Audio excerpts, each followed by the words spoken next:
नमस्कार, त्रिज्ञान में आपका स्वागत है। ये कार्यक्रम ज्ञान मार्ग का एक छोटा सा परिचय है। तो ज्ञान मार्ग से शुरू करते हैं। 2-3 वाक्यों में मैं आपको बता देता हूँ ज्ञान मार्ग क्या है। ये आध्यात्मिक मार्ग है जिसका उद्देश्य अज्ञान का नाश करना है। अज्ञान क्या है? जो हमारी मान्यताएं हैं, जो अंधविश्वास हैं, जो बिना किसी प्रमाण के जाना गया है, इसको मान लिया गया है, सत्य है, दूसरे लोगों ने जो बता दिया है, ये सब अज्ञान में आता है। और इसका नाश कैसे करेंगे? आप ही के अनुभव से और आप ही की बुद्धि से। इसको हम कहते हैं अपरोक्ष अनुभव और तर्क। इन 2 चीजों से अज्ञान नाश होता है, जिसका अर्थ है ज्ञान होता है। तो कोई किताब नहीं पढ़ी जाएगी, किसी और गुरु के वचन में नहीं बताऊंगा, आपको बस दिखा दिया जाएगा कि आपके सामने क्या है, और बाद में आपको निर्णय लेना है कि वो ठीक था, गलत था, सत्य था, क्या था, ये मेरा मार्ग है या नहीं, सही है या नहीं। वो सारे निर्णय आपको लेना है आराम से, सुनने के बाद सब कुछ। इसके क्या फायदे हैं ज्ञान मार्ग में चलने के? जैसे कि मैंने कहा, ज्ञान का नाश होगा और चीजें भी साथ में मिलती हैं, जैसे शांति, सुख, आनंद, बुद्धि का बढ़ना, मुक्ति, स्वतंत्रता आदि आदि बहुत सारे उसके फायदे हैं। जो भी अज्ञान के नाश से फायदे हो सकते हैं वो आप मान लीजिए वो हो जाएंगे, क्योंकि आप देखते होंगे अधिकतर जनता अज्ञान के कारण ही तरह तरह के दुखों में है। इसमें 3 तरह का ज्ञान हो गए ज्ञान मार्ग में: आत्मज्ञान, माया का ज्ञान और ब्रह्म ज्ञान। और आज हम तीनों ज्ञान लेने का प्रयास करेंगे। इसका अर्थ ये नहीं है कि मार्ग समाप्त हो जाएगा या मैं चला जाऊंगा कहीं, कुछ नहीं होगा। ये सिर्फ परिचय है आपको ये निर्णय लेने के लिए कि ये मेरा मार्ग है या नहीं, ये जानने के लिए काम आता है। और आप देखेंगे मूल ज्ञान आपको हो जाएगा, जो जरूरी ज्ञान है हो जाएगा। तो शुरू करते हैं आत्मज्ञान से। आत्मज्ञान का मतलब होता है मेरा अपना ज्ञान। मैं क्या हूँ, मैं कौन हूँ, मेरे गुण क्या है, मेरी विशेषताएं क्या है। और ये सबसे बड़ा ज्ञान यही है, सबसे मुख्य यही है, सबसे जरूरी यही है। वो ज्ञान कैसे होगा? आप ही के अनुभव से और आप ही के बुद्धि से दिखाया जाएगा। जब हम कहते हैं कि आत्मज्ञान या मैं क्या हूं, तो बहुत से लोग सोचेंगे मुझे पता है मैं क्या हूं, इसमें बताने की भी जरूरत नहीं है। लेकिन क्योंकि अध्यात्म है, यहाँ पे हमारी सारी मान्यताएं टूट जाती है। आप स्वयं ही जान जाएंगे कि मैं क्या हूं। आत्मज्ञान का मतलब होता है अपना तत्व जानना। अब आप देख सकते होंगे अब थोड़ा कठिन होने लगा। आत्मज्ञान ऐसा नहीं कि मेरा नाम पता क्या है, मैं कहाँ रहता हूँ, वो सब नहीं है आत्मज्ञान। मेरा तत्व जानना। अब आप पूछेंगे तत्व क्या होता है? तत्व वो होता है जो सबसे जरूरी है, जो हटाया नहीं जा सकता आप में से। आपको जो भी चीजें बनाती हैं उसमें से सबसे जरूरी, सबसे आवश्यक जो है, उसको कहेंगे हम तत्व। वही जानना आत्मज्ञान है। अंग्रेजी में हम कहेंगे एसेंस जानना अपना। तो एक उदाहरण है लकड़ी के टेबल का। मान लीजिए आपके घर में लकड़ी से बना हुआ टेबल है। अब उस टेबल का आकार बदला जा सकता है, उस टेबल की ऊंचाई बदली जा सकती है, उसका रंग बदला जा सकता है, उसमें नया पेंट लगा सकते हैं, नई पॉलिश लगा सकते हैं। ये सब चीजें बदल सकती हैं। एक आध उसमें से चीज निकाल भी सकते हैं, ड्रॉअर निकाल सकते हैं, उसके पहिए लगे हो पहिए निकाल सकते हैं, ये जोड़ भी सकते हैं उसमें कुछ और चीजें। हैंडल टूट गया, नया जोड़ दिया, लेकिन वो रहेगा लकड़ी का टेबल ही। लेकिन मान लीजिए किसी कारण से उसकी लकड़ी ही गायब हो जाए, लकड़ी चली जाए, दिखाई न दे। वैसे तो संभव नहीं है, लेकिन ऐसा मान सकते हैं समझने के लिए कि लकड़ी ही ना रहे तो वहां क्या रहेगा। और अब सोच सकते हैं कि कुछ नहीं रहेगा। अब उसमें जो भी बदलने वाली चीजें थी वो भी चली गई साथ में, पूरा टेबल ही चला गया, पूरा टेबल ही नहीं रहा। इसका अर्थ यह है कि वो लकड़ी ही तत्व है। सबसे जरूरी जो नहीं बदला जा सकता टेबल में, वो लकड़ी ही है। उसमें भले ही बहुत सारी और भी चीजें हैं, रंग रूप, उसका आकार, वजन, वो सब बदला जा सकता है, लेकिन लकड़ी का टेबल रहेगा, आपके काम आएगा। लकड़ी नहीं हटाई जा सकती उसमें से, क्योंकि वो तत्व है, वो एसेंस है। तो ऐसे ही आपका तत्व क्या है, आपका सबसे जरूरी भाग क्या है? बहुत सी चीजें हैं आप जिससे आप मिलकर बने। सबसे जरूरी क्या है वो कैसे जानेंगे? जैसे हमने लकड़ी के टेबल का तत्व जाना, जो जरूरी नहीं है वो निकाल कर, जो जरूरी नहीं है वो हटा कर जान सकते हैं। फिर जो नहीं हटाया जा सकता वही तत्व रह जाएगा, जो बच जाएगा वही मेरा तत्व है, वही मैं हूं। जैसे लकड़ी के टेबल को आप कह सकते हैं कि मुख्य रूप से ये लकड़ी ही है, इसने ये रूप ले लिया है टेबल का, लेकिन उसका तत्व, उसका मटेरियल लकड़ी है। तो इसी तरह से जब आप अपना तत्व जान जाते हैं तो कहते हैं वही मैं हूं। तो शुरुआत करेंगे निकालने से। कैसे, क्या निकालना है? सबसे पहले वस्तुएं। अगर आपके आसपास वस्तुएं रखी हैं तो शायद ही कोई कहेगा कि मैं वो वस्तु हूं। मान लीजिए आपके पास फोन रखा है, कुर्सी रखी है, अलमारी रखी है, बेड रखा है, आप कभी नहीं कहेंगे कि वो मैं हूं। और उसका क्या कारण है? क्योंकि वो दिख जाता है सामने कि मुझसे अलग है, मैं यहां हूं, वो चीज वहां है। दूसरी बात, अगर वो चीज नष्ट हो जाए, वो चली जाए, ये बदल जाए, तो आप कभी नहीं कहेंगे कि मैं चला गया, मैं नष्ट हो गया, मैं बदल गया, मैं आकर चला गया, कभी नहीं कहेंगे। ये तो बहुत सामान्य सी बात है, इसमें ज्यादा बुद्धि भी नहीं लगती। और आप लोग सोच रहे होंगे बताने की क्या जरूरत है आत्मज्ञान में? तो यहीं से शुरुआत होती है, यहीं से आप पकड़ पाएंगे। आगे जाकर बहुत कठिन हो जाएगा बताना कि मैं क्या नहीं हूं। ध्यान दीजिए, वस्तुओं में के मामले में बहुत आसान है, बता सकते हैं वस्तु मैं नहीं हूं। तो यहाँ पे 2 नियम बना सकते हैं आप अपने ही अनुभव से, अपनी ही बुद्धि से 2 नियम बना सकते हैं कि जो मुझसे अलग दिख गया वो मैं नहीं हूं, जिसका अनुभव हो गया वो मैं नहीं हूं। और दूसरा नियम, जो बदल गया मेरे सामने वो मैं नहीं हूं। वो उस वस्तु के आने से पहले मैं था, उस वस्तु के बदलते समय मैं था, वस्तु के जाने के बाद मैं हूं। तो ये 2 नियम ध्यान रखिए कि जिसका अनुभव हो गया वो मैं नहीं हूं, अर्थात मेरा तत्व तो नहीं है वो। हो सकता हो मेरा हो, मेरी वस्तु हो, मेरी कार, मेरा घर, लेकिन मैं नहीं। और जो बदल गया वो मैं नहीं। अब इन दोनों नियमों की भी परीक्षा हो जाएगी। 2-4 हम उदाहरण ले लेते हैं। शरीर जैसे है, शरीर का अनुभव होता है, शरीर दिखाई पड़ता है और शरीर बदलता है। अब अगर आपके 2 नियम लगा दें उसमें, तो आप ये कह सकते हैं कि शरीर मैं नहीं हूं। लेकिन बहुत से लोग कहेंगे नहीं, इसके बिना तो कुछ और होगा ही नहीं। हाँ, ये मेरा एक भाग है, शरीर मेरा है, ऐसा कह सकते हैं आप, लेकिन तत्व तो नहीं हो सकता। क्यों? क्योंकि ये बदल रहा है। जब वो पैदा हुआ था छोटा सा था, पैदा होने से पहले कोशिकाएं थी, बस सेल्स वहां पे, और कुछ नहीं था। फिर धीरे धीरे बढ़ा, फिर 5 साल का हुआ छोटा सा, फिर वो बदल गया 10 साल का हो गया, फिर वो बदल गया 15 साल 20 साल, जितने भी साल के आप हैं, और ये भी बदल रहा है आपकी आंखों के सामने। तो आप ध्यान से देखेंगे और थोड़ी सटीकता से बोलेंगे तो आप यही कहेंगे कि मेरा शरीर बदल रहा है, मेरा शरीर का अनुभव हो रहा है, ऐसा कहेंगे आप। क्यों? यदि आप वो शरीर होते तो आप अब नहीं होते, क्योंकि वो बदल चुका है, आप कुछ और होते, या क्योंकि वो जा ही चुका है शरीर सारा पुराना, तो आप नहीं होते, कोई और होता फिर। लेकिन ऐसा कभी नहीं कहेगा कोई, सभी यही कहेंगे कि मैं वही हूं, मेरा शरीर बदल रहा है। एक चीज है जो कांस्टेंट है मेरे में, जो बदलते हुए शरीरों में भी नहीं बदल रही। अब हमें वही देखना है, वो है क्या? वही तत्व है आपका। फिर ध्यान दीजिए, एक और तरीका है जांचने का कि शरीर मैं हूं या नहीं। उसके भाग कर लीजिए उसके, कि क्या हाथ में हूं, क्या पैर में हूं, क्या नाक में हूं, क्या कान में हूं, क्या बाल में हूं। और आप देख सकते हैं कि ये ना रहे तो भी आप हैं, वो पूर्ण है।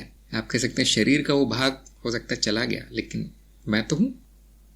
ऐसे आप शरीर को हटा सकते हैं कि यह तत्व नहीं है, लेकिन जरूरी है, क्योंकि शरीर के बिना ही कहने वाला भी नहीं है, कोई कहने वाला नहीं है कि क्या है फिर। अब ये शरीर वो है जो आईने में दिख जाता है, लेकिन एक और शरीर है जो केवल आपको अनुभव होगा। ये जो शरीर जो भौतिक है वो दूसरों को भी दिख जाता है, लेकिन एक शरीर है जो केवल आप ही को दिखेगा या आप ही को अनुभव होगा। जैसे दर्द होता है शरीर में, आप ही को होता है। भूख लगती, प्यास लगती है, नींद, थकान शारीरिक है, लेकिन केवल आपको अनुभव होगा। तो क्या वो मैं हूं? फिर से आप नियम लगाइए 2। जिस दर्द को ले लीजिए, शरीर में हम कहते हैं अनुभूति है, संवेदना है, हम कहते हैं दर्द की फीलिंग। जब दर्द नहीं था तब भी आप थे, जब दर्द हो रहा है तब भी आप है, जब दर्द ठीक हो गया तब भी आप है। तो आप कभी नहीं कहेंगे मैं वो दर्द हूं और वो दर्द चला गया तो मैं भी चला गया, ऐसा नहीं कहेंगे। क्यों? वो शरीर में होने वाला अनुभव है, मैं नहीं हूं। तो अगर दर्द मैं नहीं हूं तो कोई भी संवेदना मैं नहीं हूं, फिर कोई भी शारीरिक अनुभव मैं नहीं हूं, भले वो मुझे ही हो रहा हो, केवल दूसरों को नहीं हो रहा हो, फिर भी वो मेरा तत्व नहीं है, वो जरूरी नहीं है। उसका होना मेरे होने के लिए जरूरी नहीं, वो जा सकता है। सभी चाहते होंगे चला जाए दर्द, थकान आदि आदि, भूख लगना, ये सब शरीर की क्रियाएं हैं जो जिसका अनुभव हो रहा है आपको, मैं नहीं हूं ये। ऐसे शरीर पूरा ही हट सकता है। अब आपने पूरा जगत भी हटा दिया, क्योंकि जगत में केवल वस्तुएं होती है और कुछ नहीं, वस्तु तो मैं नहीं हूं, शरीर भी हटा दिया। और ये भी नियम ध्यान रखिए कि अगर एक भाग मैं नहीं हूं तो फिर कोई भी भाग मैं नहीं हूं। शरीर की एक संवेदना मैं नहीं हूं तो कोई भी संवेदना मैं नहीं हूं। ये आप खाली समय में बैठ के विचार कर सकते हैं, इसका प्रूफ ले सकते हैं बैठे बैठे कि ऐसा तो नहीं इन्होंने ये चीज छोड़ दी थी, कहीं वो तो नहीं हूं मैं। और हमेशा ही देखेंगे वो आना जाना अनुभव है जो बदल जाता है मेरे सामने। अब आते हैं भावनाओं पर। भावना का मतलब है इमोशन, जैसे डर लगना, गुस्सा आना, सुख होना, दुख होना, प्रेम होना, घृणा होना, ये सब भावनाएं हैं। आप देख सकते हैं कि ये आती जाती हैं, वो नहीं रहे तो भी मैं रहता हूं और इसका अनुभव भी होता है। हर भावना का अनुभव होता है लेकिन वो टिकती नहीं है, मतलब वो तत्व नहीं है, वो जरूरी नहीं है। इसी तरह दो नियम इस पे भी लग जाते हैं कि अनुभव हो जाता है भावनाओं का और वो बदलती रहती है, परिवर्तनशील है। तो मैं नहीं हूं, फिर मेरा तत्व नहीं है वो। शॉर्ट में हम कहेंगे मैं नहीं हूं, इतना ही कहेंगे। बार बार तत्व बोलना थोड़ा लंबा हो जाता है। ऐसे विचार देख लीजिए, आपके विचार हमेशा आते जाते रहते हैं, एक भी नहीं टिकता। एक सेकंड में कई विचार आके चले जाते हैं। तो कौन सा विचार मैं हूं? कोई सा भी नहीं। कौन सी भावना मैं हूं? कोई सी भी नहीं। सब तो चले जाते हैं। और विचारों का भी अनुभव हो जाता है, वो भी दिख पड़ते हैं आपको, भले ही केवल आपको दिखें, केवल आपको उसका अनुभव होगा, लेकिन है तो वो अनुभव। ऐसे ही इच्छाएं हैं, तरह तरह की इच्छाएं आती है, चली जाती है, कुछ पूरी होती, कुछ नहीं होती। तो कोई भी इच्छा मैं नहीं हूं, क्योंकि उनका अनुभव होता है और वो बदलती है। ये अब एक फॉर्मूला सा हो गया आपके सामने कि मैं क्या नहीं हूं, आप तुरंत बता सकते हैं। अब एक और चीज बची है, स्मृति, मतलब मेमोरी। और आप देखेंगे वो भी बदलती है और उसका भी अनुभव होता है। कल क्या किया था आपको, उसका अनुभव हो जाएगा, याद आ जाएगा। और वो हो सकता है कि परसों क्या किया था, एक साल पहले क्या किया था, इसी दिन सब भूल गए हो आप, मतलब बदल चुका है वो। आज जो स्मृति में जा रहा है त्रिज्ञान कार्यक्रम, मतलब स्मृति बदल रही है, पहले जो थी अब नहीं रही। तो हमारा फॉर्मूला यही कहता है कि स्मृति मैं नहीं हूं। जैसे आपकी थोड़ी सी स्मृति निकाल दी जाए तो आप कहेंगे मुझे याद नहीं वो घटना कब हुई थी, लेकिन मैं तो था। इतना आप कह सकते कि मुझे याद नहीं है मैंने एक साल पहले क्या किया था, कौन से कपड़े पहने थे, क्या खाना खाया था, लेकिन मैं तो था। तो स्मृति चली गई लेकिन मैं हूं। इसका अर्थ है कि स्मृति तत्व नहीं है, जरूरी नहीं, आवश्यक नहीं। स्मृति में आपका नाम है, अगर उतनी स्मृति हटा दी जाए तो आप यही कहेंगे मेरे मुझे नाम याद नहीं है, कोई नाम बता दो मेरा। लेकिन ये नहीं कहेंगे मैं भी चला गया, नाम चला गया, हाँ कोई बात नहीं, वो तो वैसे भी किसी और का दिया हुआ था, मेरा तत्व नहीं। ऐसे ही आपकी पढ़ाई लिखाई आदि आदि स्मृति में है तो वो भी चली गई है, आधी तो वो जा चुकी है। लेकिन आप ये नहीं कहेंगे कि वो पढ़ाई लिखाई मुझे याद नहीं तो मैं भी आधा हो गया, ऐसा नहीं कहेंगे। मैं भूल गया, दोबारा पढ़ सकते हैं, बहुत बड़ी बहुत जरूरी चीज नहीं है। ऐसे ही आपका जो पेशा है, प्रोफेशन, वो भी स्मृति में है। आपने जो भी सीखा है आज तक उसी वही काम करके आप अपना जीवन चलाते हैं। वो भी बदलता रहता है, वो भी भुलाया जा सकता है, उतनी स्मृति निकाली जा सकती है। तो वो पेशा भी मैं नहीं हूं। जैसे लोग कहते हैं ना, मैं बिजनेसमैन हूँ, मैं डॉक्टर हूँ, मैं इंजीनियर हूँ, मैं वकील हूँ, मैं नेता हूँ, मैं वैसा हूँ, मैं कलाकार हूँ। ये सब क्या है? स्मृति में जमा है बस चीजें, स्मृति में नहीं हूँ। इसी तरह आपके सारे संबंध, रिश्ते स्मृति में है। यदि स्मृति थोड़ी सी निकाल दी जाए, संबंधों की स्मृति, तो आप पहचान नहीं पाएंगे कि मेरे माता पिता कौन है, मेरे भाई बहन कौन है, मेरे दोस्त कौन है, दुश्मन कौन है, सब अनजान हो जाएंगे। लेकिन क्या आप कहेंगे मैं भी नहीं हूं? ऐसा नहीं कहेंगे। आप कहेंगे मैं भूल गया, मैं भूल गई कौन है मेरे माँ बाप, शायद याद आ जाए बाद में, लेकिन मैं तो हूं, मैं वो हूं जो भूल गया हूं, इतना कहेंगे आप। तो देखिए, रिश्तों से भी आपकी पहचान नहीं होती, वो भी बदलते रहते हैं अक्सर। तो वो भी तत्व नहीं, न मैं बेटा हूं, न बेटी हूं, न पिता हूं, न पत्नी हूं, न पति हूं, कुछ भी नहीं। वो सब तत्व नहीं है मेरा, वो आने जाने अनुभव है, स्मृति में संचित है, स्मृति में भरे हुए हैं। ऐसे ही स्त्री या पुरुष, तो आप देखेंगे स्त्री और पुरुष शरीर का प्रकार है, दो तरह के शरीर को हम निकाल चुके हैं पहले, वो तत्व नहीं है। स्मृति में भी आपके संस्कार जो हैं स्त्री पुरुष के भरे हैं। स्त्रियों को ये करना रहता है, ऐसा बोलना रहता है, ऐसे कपड़े पहनने रहते हैं। पुरुष को ये करना है, ये बोलना है, ऐसा व्यवहार करना है, ये भी स्मृति में है। स्मृति को भी हम निकाल चुके हैं। ऐसे इस तरह भावनाओं में भी थोड़ा सा अंतर रहेगा, स्त्री पुरुषों की विचारों में भी अंतर रहेगा, लेकिन वो भी निकाल चुके हैं हम सारा। तो मेरा तत्व न स्त्री है न पुरुष। अब एक आखिरी चीज रह गई है। जैसे आप रात में सपना देखते हैं, सपने में आपको अपनी छवि दिखाई देगी, वहां पे भी शरीर होगा, हो सकता है वहां पे भी भावनाएं होंगी, वहां पे भी दुख दर्द होगा, वहां पे भी आपका नाम, कुछ काम संबंधी भी होंगे। तो क्या वो मैं हूं? और बहुत से लोग इस पे सोच सकते हैं आप बैठ के घर में कि यहाँ पर तो कुछ मिल नहीं रहा शायद वहां पे, लेकिन जैसे आप जागते हैं सपने से तो आप देखते हैं कि वो सब मैं नहीं था, वो भी आना जाना अनुभव था, वो भी मानसिक अनुभव थे सारे। जैसे अभी हो रहे हैं वैसे वहां भी हो रहे थे। सपने में मैंने उनको सच मान लिया था, वही मैं हूं। तो आपके मन की अवस्था बदल जाए तो वो बदली हुई अवस्था भी आप नहीं है। कि कोई भी अवस्था आ जाए आपकी मानसिक, वो मैं नहीं हूं। मैं वो नहीं हूं जो जागता है, मैं वो नहीं हूं जो सोता है, मैं वो नहीं हूं जो सपने में है। तो ध्यान दीजिए, हमें 3 तरह के अनुभव हो रहे हैं। जगत का मतलब वस्तुओं का, शरीर का और मन का। हमने तीनों को देख लिया, शायद एक भी नहीं छूटा। आप बोल सकते हैं आपने कल्पना को छोड़ दिया, इमेजिनेशन को आपने इसको छोड़, लेकिन आप घर बैठे होमवर्क कर सकते हैं। वो सब मानसिक है, तरह तरह के अनुभव हैं जो आकर चले जाते हैं मेरे सामने, मुझसे अलग। उनके अनुभव हो जाते हैं, वो बदल जाते हैं, मैं रहता हूं। तो हमने सारे अनुभव निकाल दिए, लेकिन क्या आप भी चले गए? जब कोई भी अनुभव मैं नहीं हूं फिर भी मैं हूं, तो इसका क्या अर्थ है कि कोई भी अनुभव मैं नहीं हूं। मैं उन अनुभवों के बीच में जो स्थायी था, कांस्टेंट था, वो हूं। अब आप थोड़ा सा सोच में पड़ गए होंगे कि बड़ा आसान लग रहा था कि मैं कुर्सी टेबल नहीं हूं, यहां तो सब चला गया, सब चला गया। देखिए, केवल वो बचा है जिसको ये सारे अनुभव हो रहे हैं। ध्यान दीजिए, इन सभी बदलते हुए अनुभवों में एक चीज बची है जिसको सारे अनुभव हो रहे हैं बदलते हुए, वो मैं हूं। कैसे उसको निकाल लिया जाए? जिसको अनुभव हो रहे हैं, हम उसका नाम देंगे अभी 1 मिनट में। उसको निकाल दिया जाए तो आप देखेंगे अब कुछ भी नहीं बचा। अब तो कोई भी अनुभव नहीं बचा, भले ही वो बदलने वाला हो, ना बदलने वाला हो, भौतिक हो, मानसिक हो, कुछ भी नहीं बचा अब तो। जैसे लकड़ी के टेबल में से लकड़ी निकाल दे तो कुछ नहीं बचता, न रंग, न रूप, न कुछ। वैसे ही अगर इस अनुभव करने वाले को निकाल दे तो कुछ नहीं बचता। तो यही तत्व है, यही है जिसको नहीं निकाला जा सकता आपके सारे जीवन में से, सारे अनुभवों में से, शरीर में से, मन में से। इसका नाम हम रखते हैं साक्षी। साक्षी क्यों? सभी अनुभवों का साक्षी है। और अब कह सकते हैं कि मैं सभी अनुभवों का साक्षी हूं। अनुभव मतलब जो भी जगत दिख रहा है, शरीर दिख रहा है, मन दिख रहा है, इन सब के अनुभव हो रहे हैं, उसका मैं साक्षी हूं। ये साक्षी ही मेरा तत्व है, ये साक्षी ही सबसे जरूरी है। ये हटा दो तो कुछ नहीं है, फिर बाकी सब हट सकता है। हमने हटा के देखा भी है, और ऐसा आप घर में बैठे कर सकते हैं। इसको हम कहते हैं नेति नेति विधि। क्या है जो हटाया जा सकता है, हटा दो। उसके बाद क्या है जो नहीं हटाया जा सकता, वो तत्व होगा।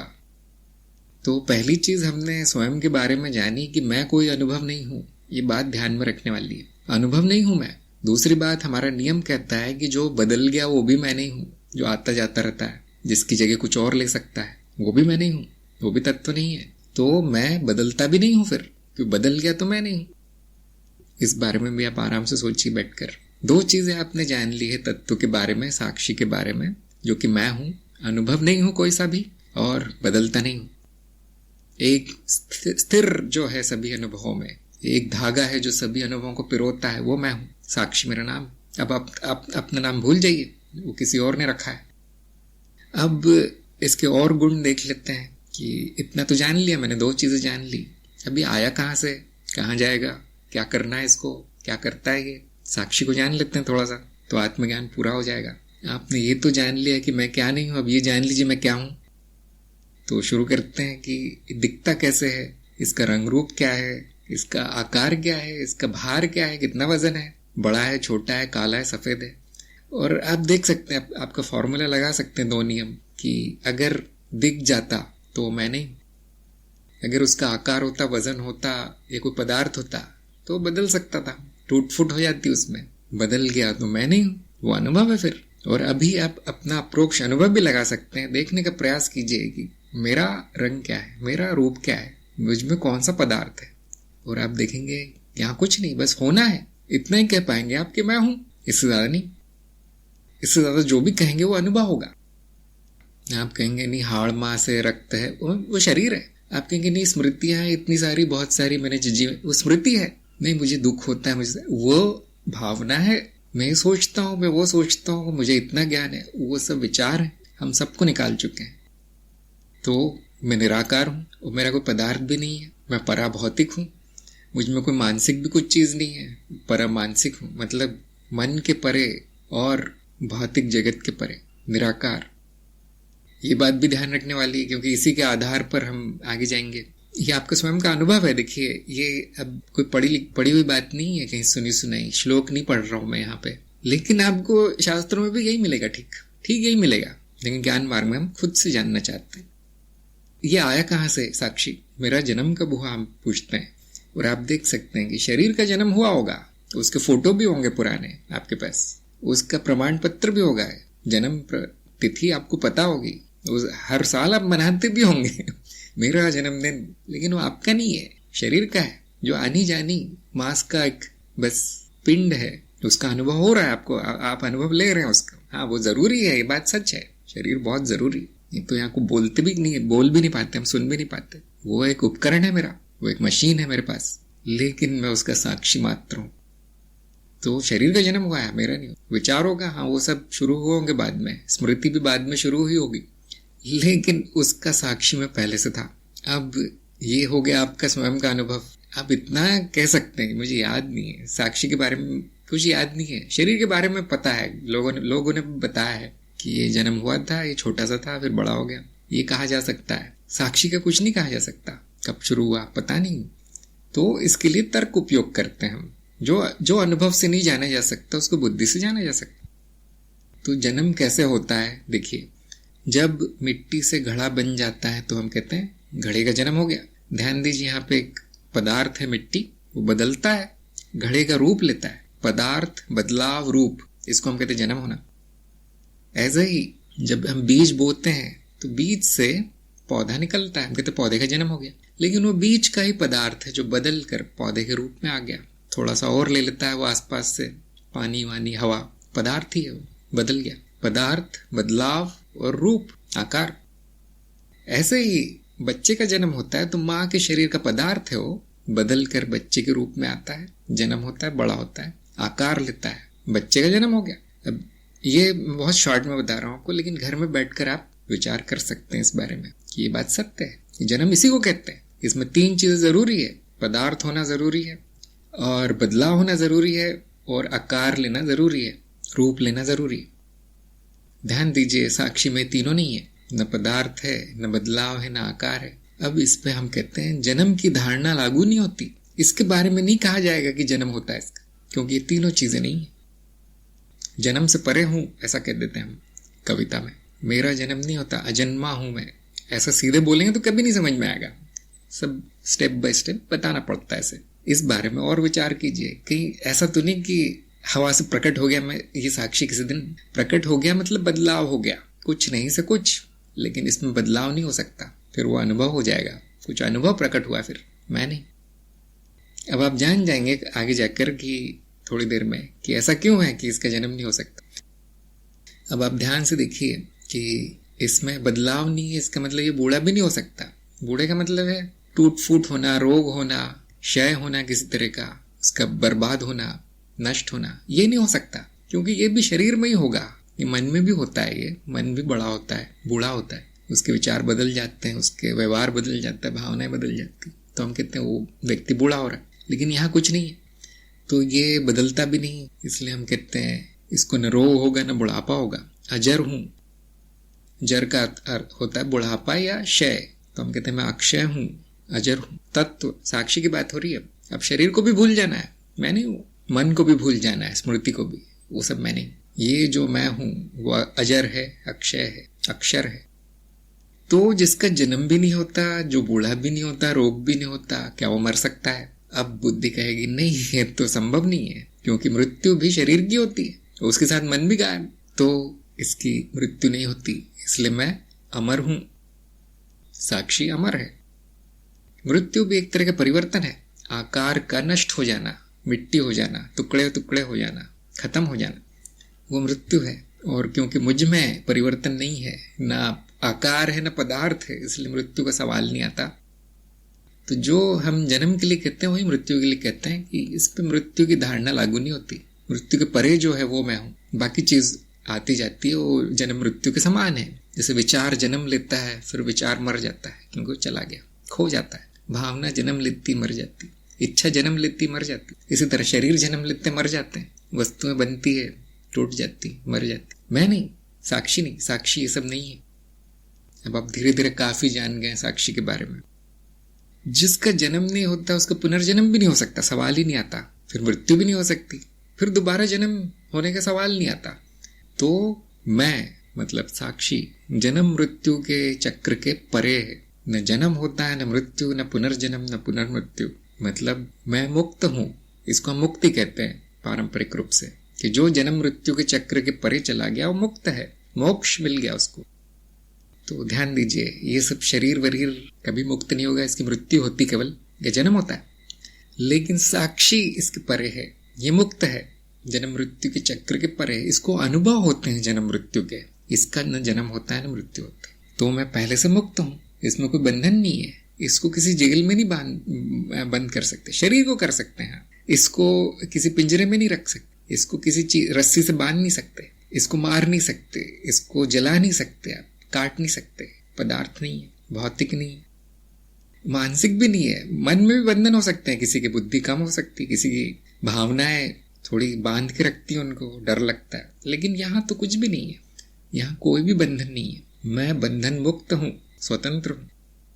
अब ये देख लेते हैं इसमें और क्या हो रहा है। क्या इसमें कोई दर्द है, क्या सुख है, क्या दुख है, क्या कोई इच्छा है, क्या कोई चिंता है। और आप देखेंगे ये सब तो मन में है या फिर शरीर में है, उसमें सब होता रहता है। लेकिन साक्षी में कुछ नहीं है। इसका मतलब है मैं शांत हूं, क्योंकि कुछ हो गया, मतलब वो परिवर्तन हो गया एक तरह का। मुझ में अगर कुछ हो गया घटना तो परिवर्तन कहलाएगी। लेकिन मैं कोई परिवर्तन नहीं हूं, मैं तत्व हूं जिसको परिवर्तन दिखते हैं, मैं उनका साक्षी हूं। तो इसमें कुछ नहीं हो सकता। इसलिए सबसे ज्यादा शांति यही है, साक्षी में, मुझ में। और क्या इसको शिकायत है कि कुछ क्यों नहीं हो रहा? नहीं, उसको कोई शिकायत भी नहीं, केवल देखता है साक्षी। इसलिए हम कहते हैं आनंद में है। आनंद का मतलब ये नहीं कि वो नाच गा रहा है, खुश है और ये है वो है, नहीं, हंस रहा है, रो रहा है, ऐसा कुछ। शांति ही आनंद है उसका। उसको हर चीज में आनंद ही आता है, कुछ भी चल रहा हो, शिकायत नहीं वहां पे, ये नहीं होना चाहिए, वो नहीं होना चाहिए, ऐसा कुछ भी नहीं है। इसको हम कहते हैं आनंद, संतुष्टि, शांति। और ये कभी जा नहीं सकती, क्यों? क्योंकि परिवर्तन नहीं होता इसमें। इसका स्वभाव ही आनंद है, इसका स्वभाव ही शांति, इसका स्वभाव ही मुक्ति, स्वतंत्रता है। अब एक और चीज देख लेते हैं कि ये सारे प्रश्न आप किसी और से पूछेंगे जिसकी बुद्धि अच्छी खासी चल रही है, ठीक ठाक है, मान्यताएं नहीं है ज्यादा। आप ही पूछेंगे क्या आप वस्तुएं हैं, क्या आप शरीर हैं, क्या आप, ऐसे ही आप उसको भी ले जाएंगे आत्मज्ञान की तरफ। तो कोई भी व्यक्ति यही कहेगा कि हाँ, मेरा तत्व साक्षी ही है। और फिर आप पूछेंगे कि इसका जन्म कब हुआ, मृत्यु होगी या नहीं, ये और वो, शांति है या नहीं, वो सब उत्तर वही आएंगे। अगर वो समझ गया तो उत्तर वही आएंगे। तो सबका तत्व वही आएगा। जिसने भी जान लिया अपने तत्व को, वही कहेगा यही तत्व है, साक्षी ही तत्व है। मेरा तत्व साक्षी है, हाँ, आपका भी साक्षी है, हाँ। तो फर्क क्या रहा दोनों में? कोई नहीं। फर्क किस में? शरीरों में है, हाँ, मन में है, हाँ, विचारों में है, स्मृतियों में फर्क है। लेकिन वो सब मैं नहीं हूं, वो सब तत्व नहीं है। मुझ में और आप में कोई फर्क नहीं है। तो क्या ऐसा है कि यहाँ एक साक्षी है, उससे मिलती जुलती कॉपी वहां पर है? इसका अनुभव नहीं हो सकता है ना। लेकिन इतना जाना जा सकता है कि वही का वही है, क्योंकि दो साक्षी हैं तो उनमें भेद बताने के लिए थोड़ा सा फर्क होना चाहिए, गिनती होनी चाहिए कम से कम। लेकिन यहाँ गिनती भी नहीं हो सकती, तो हम कहते हैं एक ही है।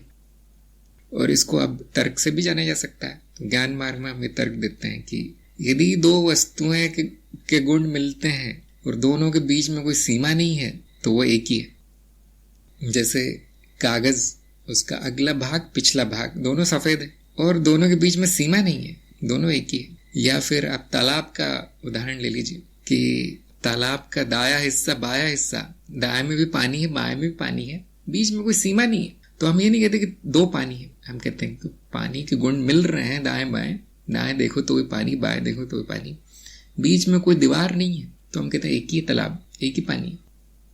इसी तरह साक्षी को देखने का प्रयास कीजिए। यहाँ जो साक्षी है और वहां जो साक्षी है, उसके सारे गुण मिलते हैं, क्योंकि निर्गुण है, वो गुण है ही नहीं उसमें। तो और सीमा नहीं दिखाई देगी, क्योंकि वो वस्तु नहीं है, उसका अनुभव नहीं होता, तो सीमा भी नहीं हो, सीमा का अनुभव भी नहीं होगा। तो ये कोई ऐसी वस्तु नहीं है जो कहीं दिख जाए, कहीं उसकी सीमा हो जाए, कहीं से शुरू हो जाए, कहीं समाप्त हो जाए। देश काल में नहीं है, देश काल से परे, मतलब स्पेस एंड टाइम से परे वो धारणा उस पर लगती नहीं है।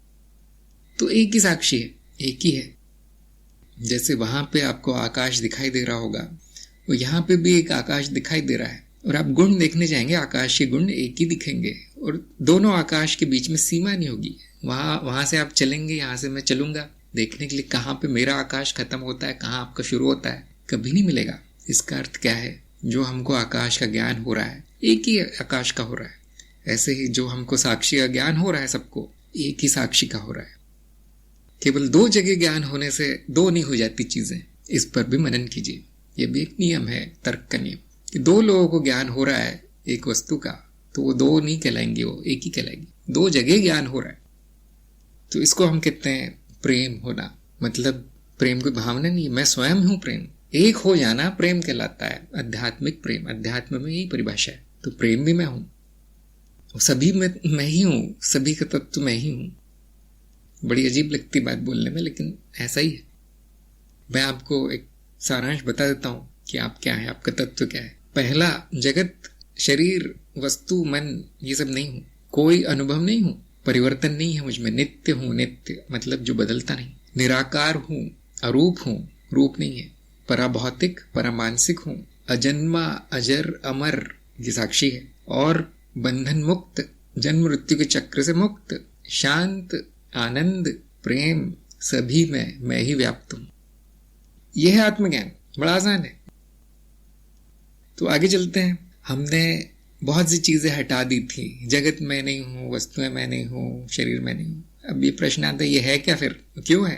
तो इसे हम कहते हैं माया है, असत्य है, झूठ है नहीं। हम इतना भी कहते हैं वो है ही नहीं। तो ऐसे कैसे कह सकते हैं? मैं आपको कह सकता हूं कि देखो, इस किताब में लिखा है माया है, उस किताब में लिखा है झूठ है, बस भ्रम होता है। लेकिन वो प्रमाण नहीं कहलाता, वो प्रूफ नहीं कहलाता, बस बोल दिया गया तो अंधविश्वास हो जाएगा। ये बहुत से लोग मानेंगे भी नहीं, ऐसा नहीं हो सकता, झूठ नहीं हो सकता बोलेंगे, मेरी आंखों से दिख रहा है।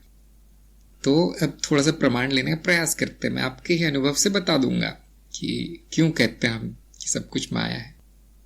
3 उदाहरणों से आपको बताया जाएगा कि सत्य किसको क्या कहते हैं हम और झूठ किसको कहते हैं, सच क्या है, झूठ क्या है। 3 परिस्थितियों में, 3 मामलों में आपको बताया जाएगा। अभी बहुत आसान है। आम जनता को सत्य क्या है, सत्य क्या है नहीं पता होता। उनको जो बता दिया जाता है उसको सत्य मान लेते हैं। वो कि ये आदमी बहुत अच्छा है, हाँ भाई चले जाओ उसके साथ, ये चीज बहुत अच्छी है, खरीद लो, ऐसे वो निर्णय लेते हैं लोग।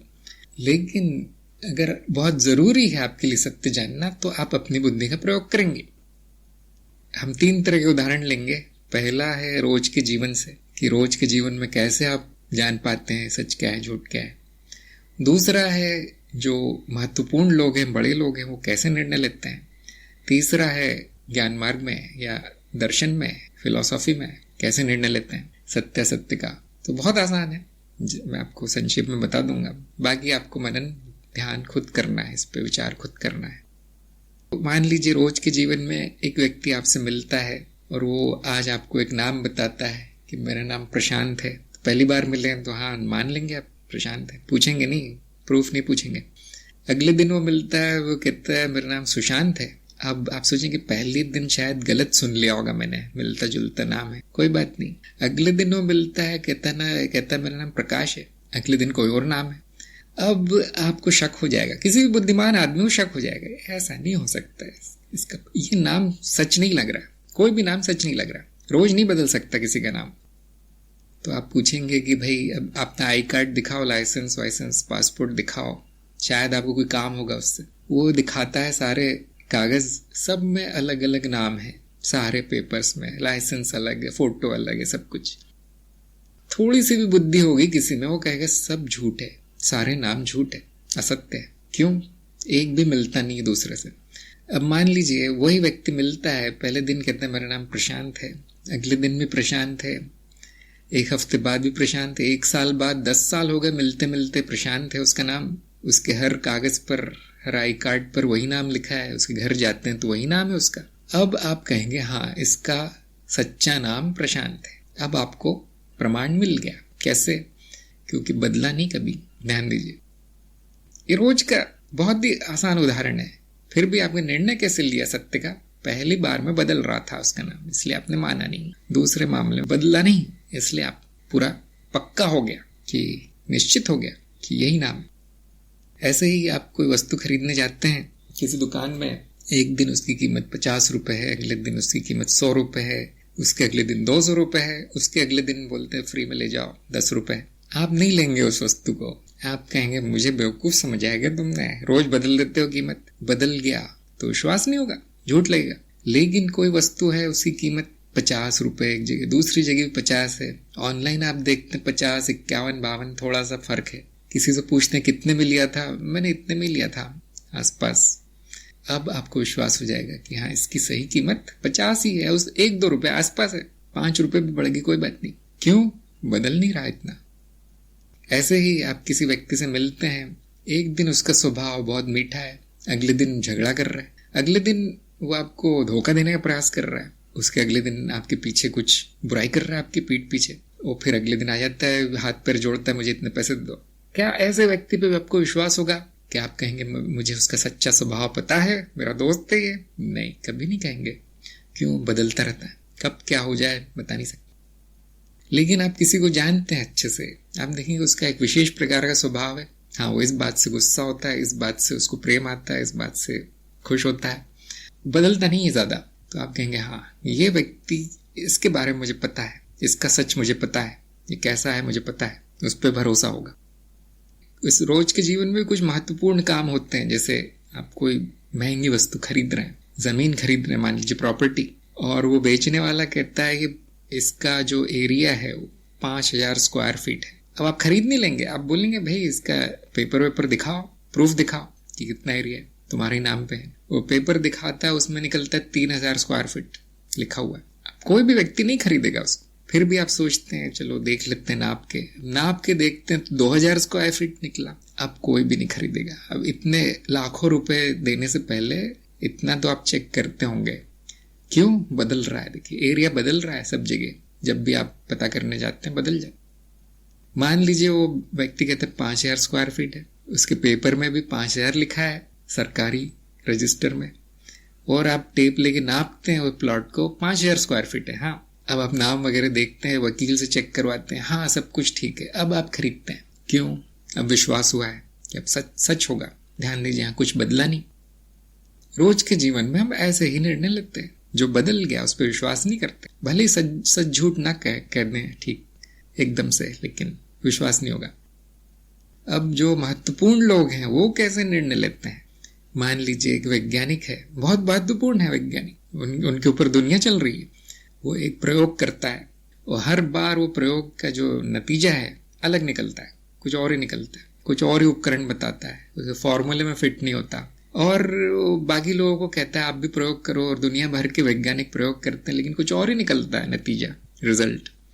अब वो ये नहीं कहेंगे कि ये सच है, कभी नहीं कहेंगे कि ये प्रकृति का नियम है, जगत का नियम है, नहीं कहेंगे। क्यों? बदल रहा है, कुछ भी हो जाता है वो। लेकिन मान लीजिए वो वैज्ञानिक प्रयोग करता है और रोज वही परिणाम निकलता है, नतीजा वही, फॉर्मूले में फिट होता है, गणित भी कहता है हाँ यही निकलेगा, और दुनिया भर के वैज्ञानिक प्रयोग करते हैं, सबको वही परिणाम मिलता है। 50 साल हो गए, सब लोग प्रयोग कर रहे हैं, ठीक वही निकलता है। अब क्या कहेंगे? अब कहेंगे सत्य है।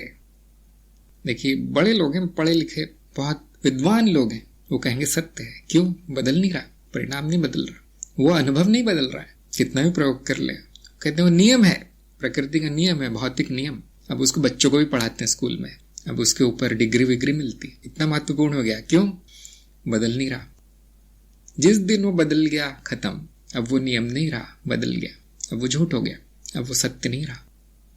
ऐसे ही डॉक्टर है, मान लीजिए एक दवाई कुछ लोगों का इलाज कर देती है, एक रोग, कुछ लोगों को कोई असर नहीं होता, ठीक नहीं होते, कुछ लोगों को साइड इफेक्ट होता है। अब वो डॉक्टर कहेगा ये दवाई सच्चा इलाज नहीं है, इस रोग उसको नहीं दिया जाएगा, क्योंकि मर भी सकता है मरीज, दे दी तो ये सोच के कि ये सच्चा है।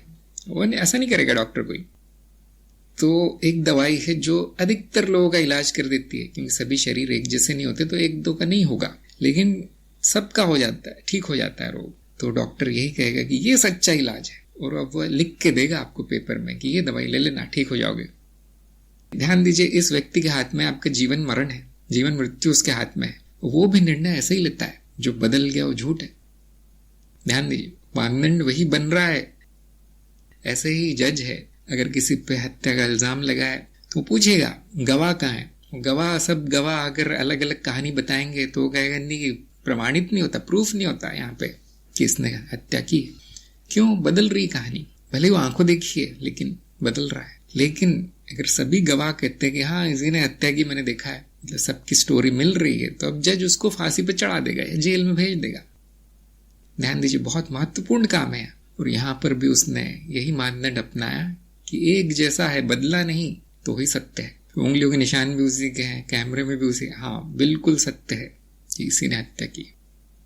तो महत्वपूर्ण हो या रोज का जीवन हो, मानदंड सत्य जानने का एक ही है। आप इस पे विचार कर सकते हैं और हर बार आप देखेंगे यही मानदंड होता है। सत्य और किसी तरीके से नहीं जाना जाता, भावनाओं से नहीं न किसी के कहने से, न कहीं लिखे होने से, न टीवी में देखने से। बिल्कुल सत्य नहीं हो तो जो बदल गया वो झूठ है।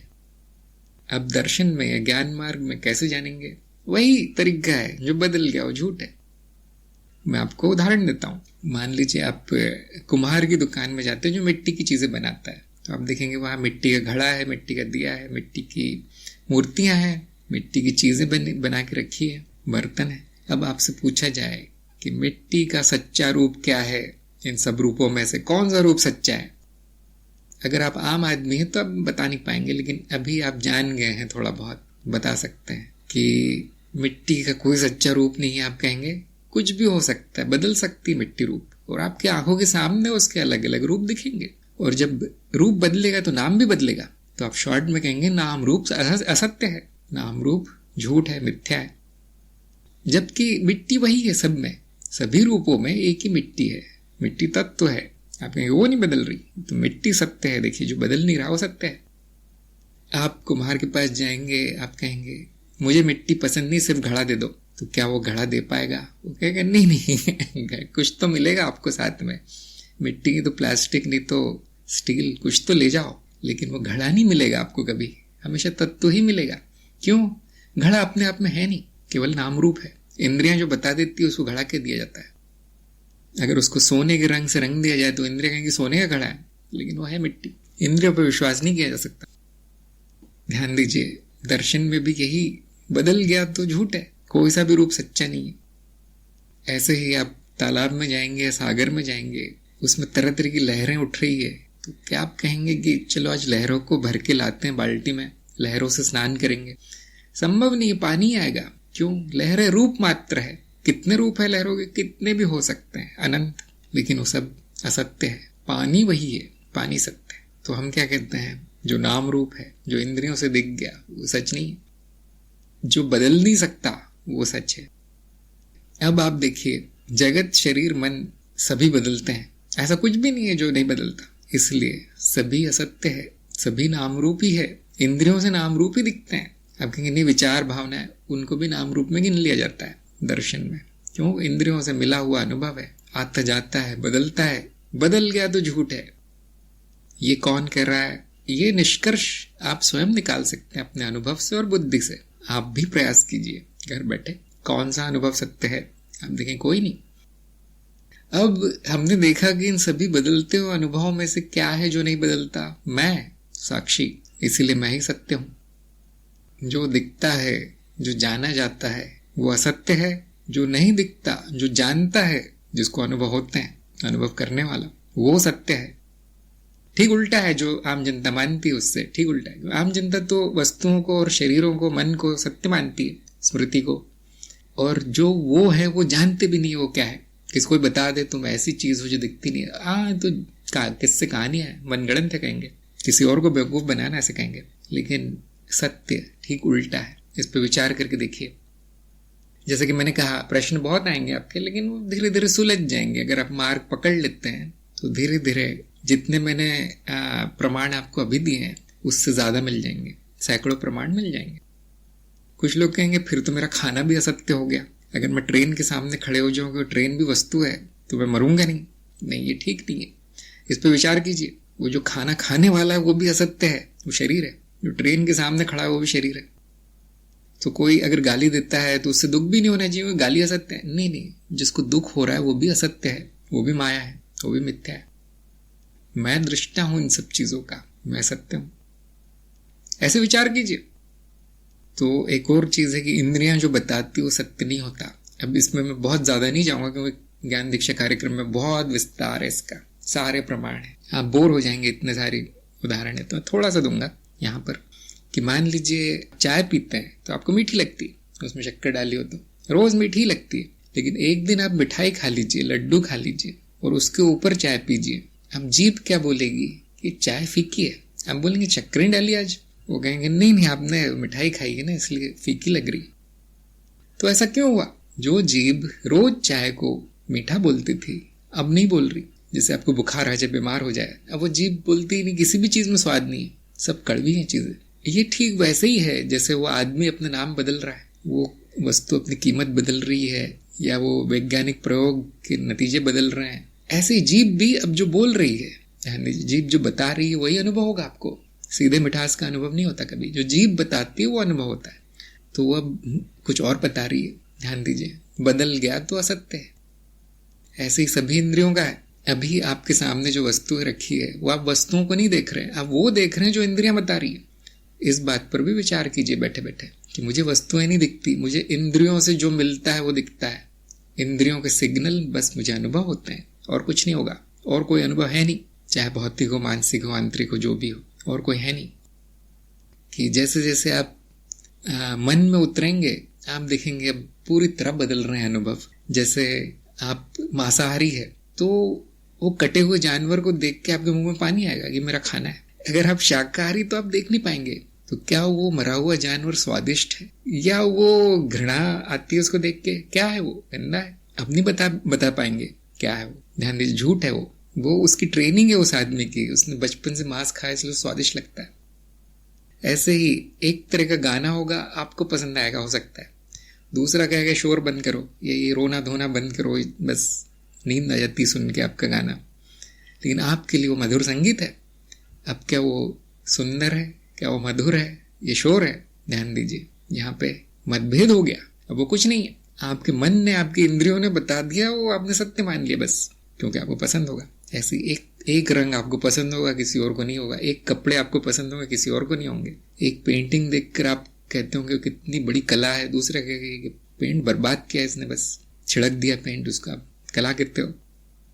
ध्यान दीजिए, जितना आप ऊपर जाएंगे मन में, सूक्ष्म जितना होता जाएगा उतना ये सत्य बदलता जाएगा। जितना भौतिकता में आएंगे उतना सत्य लगता जाएगा, ज्यादा सत्य लगेगा। इस पर आपको विचार करना है कि जो भी अनुभव हो रहे हैं सारे के सारे बदलते हैं, मतभेद हो जाते हैं, कुछ भी सत्य नहीं है उसमें। लेकिन हाँ, इनको देखने वाला साक्षी सत्य है। यह है माया का ज्ञान।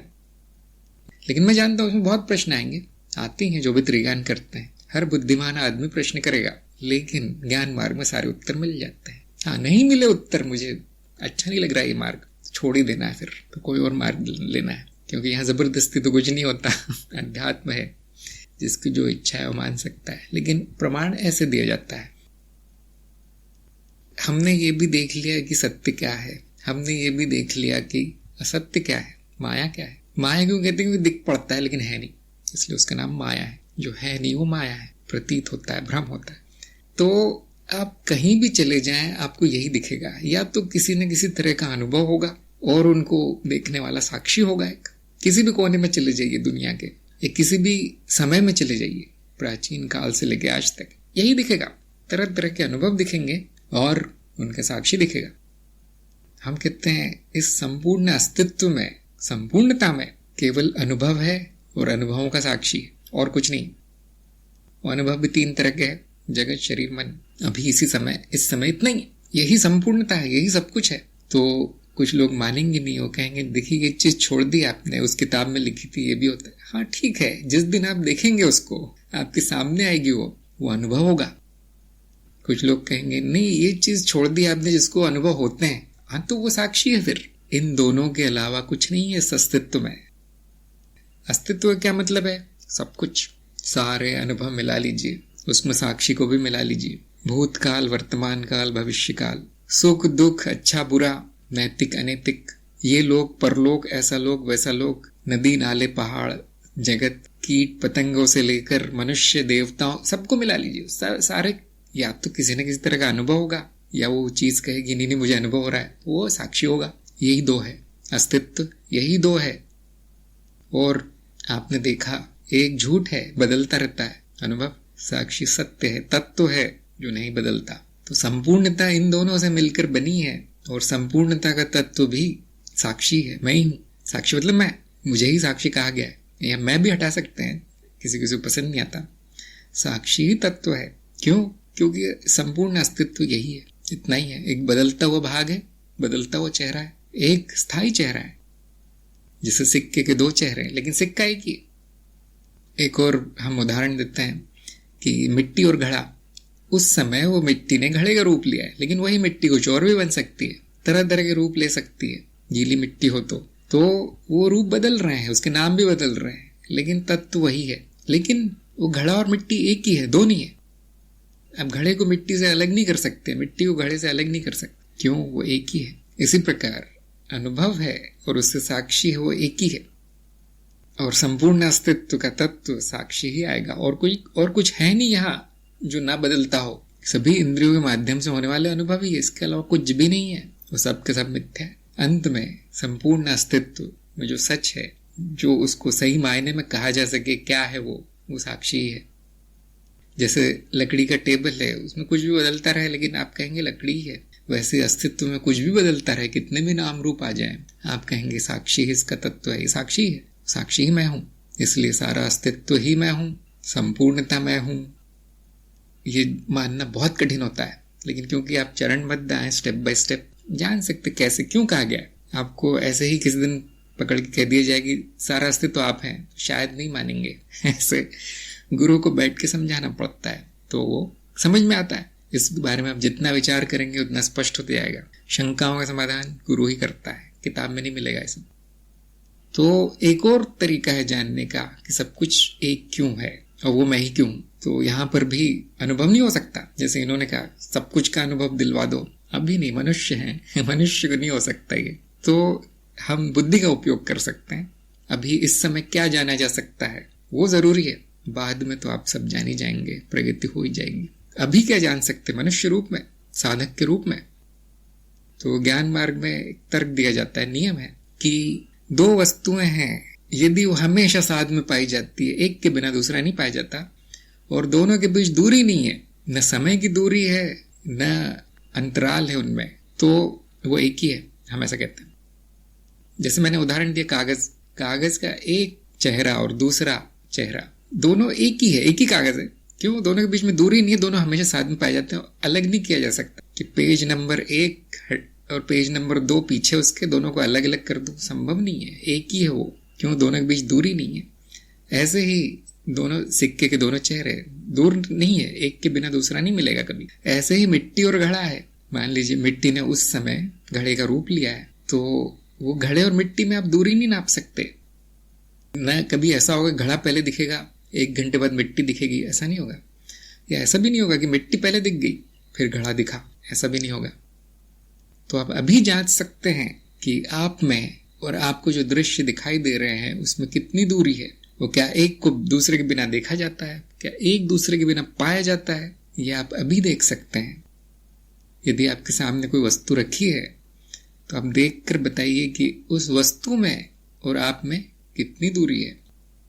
अब यहाँ पे बहुत से लोग जो है टेप लेंगे और शरीर से नाप लेंगे उस वस्तु की दूरी, मन ही मन, लेकिन शरीर से नहीं पूछा गया। शरीर वस्तु है, दो वस्तुओं के बीच दूरी हो सकती है, हाँ, कुर्सी से टेबल की, एक दीवार से दूसरे दीवार की, इस शरीर से दरवाजे की, हाँ, ये सब वस्तु हैं। ध्यान दीजिए, सब मैं नहीं हूं, मैंने आपसे दूरी पूछी है, आप मतलब साक्षी। और वो जो वस्तु है वो भी भ्रम है, मिथ्या है, इंद्रियों से आ रहा है। अब इस भ्रम में और उस भ्रम के साक्षी में आप दूरी नहीं नाप पाएंगे। या आप होमवर्क कर सकते हैं बैठे बैठे कि इन्होंने बोल ही दिया तो नाप के देखते हैं।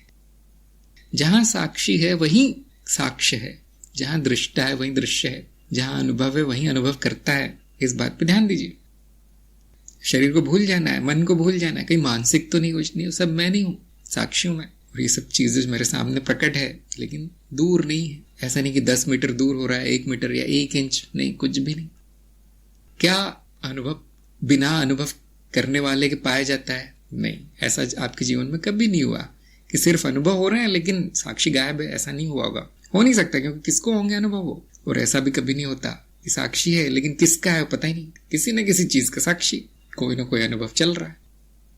दोनों हमेशा साथ में पाए जाते हैं, दोनों के बीच दूरी नहीं है, न समय की है न देश की है, मतलब न स्थान की दूरी है न काल की दूरी, इसलिए वो एक ही है। दृश्य और दृष्टा एक है, अनुभव और साक्षी एक है। जैसे पानी और लहर एक है, वो लहरें जो है पानी का ही रूप है, उसको अलग नहीं किया जा सकता, अलग से नहीं मिलेगी कभी लहरें। पानी ने ही लहरों का रूप लिया है, जैसे मिट्टी ने ही घड़े का रूप लिया है, जैसे सोने ने ही गहनों का रूप लिया है। तरह तरह के रूपों में पाया जाएगा, लेकिन है सब सोना। तो मैंने ही सारे रूप लिए हैं, साक्षी ने ही सारे रूप लिए हैं। क्यों? एक ही है, इसलिए हम कहेंगे कि मेरे ही रूप है। कैसे रूप?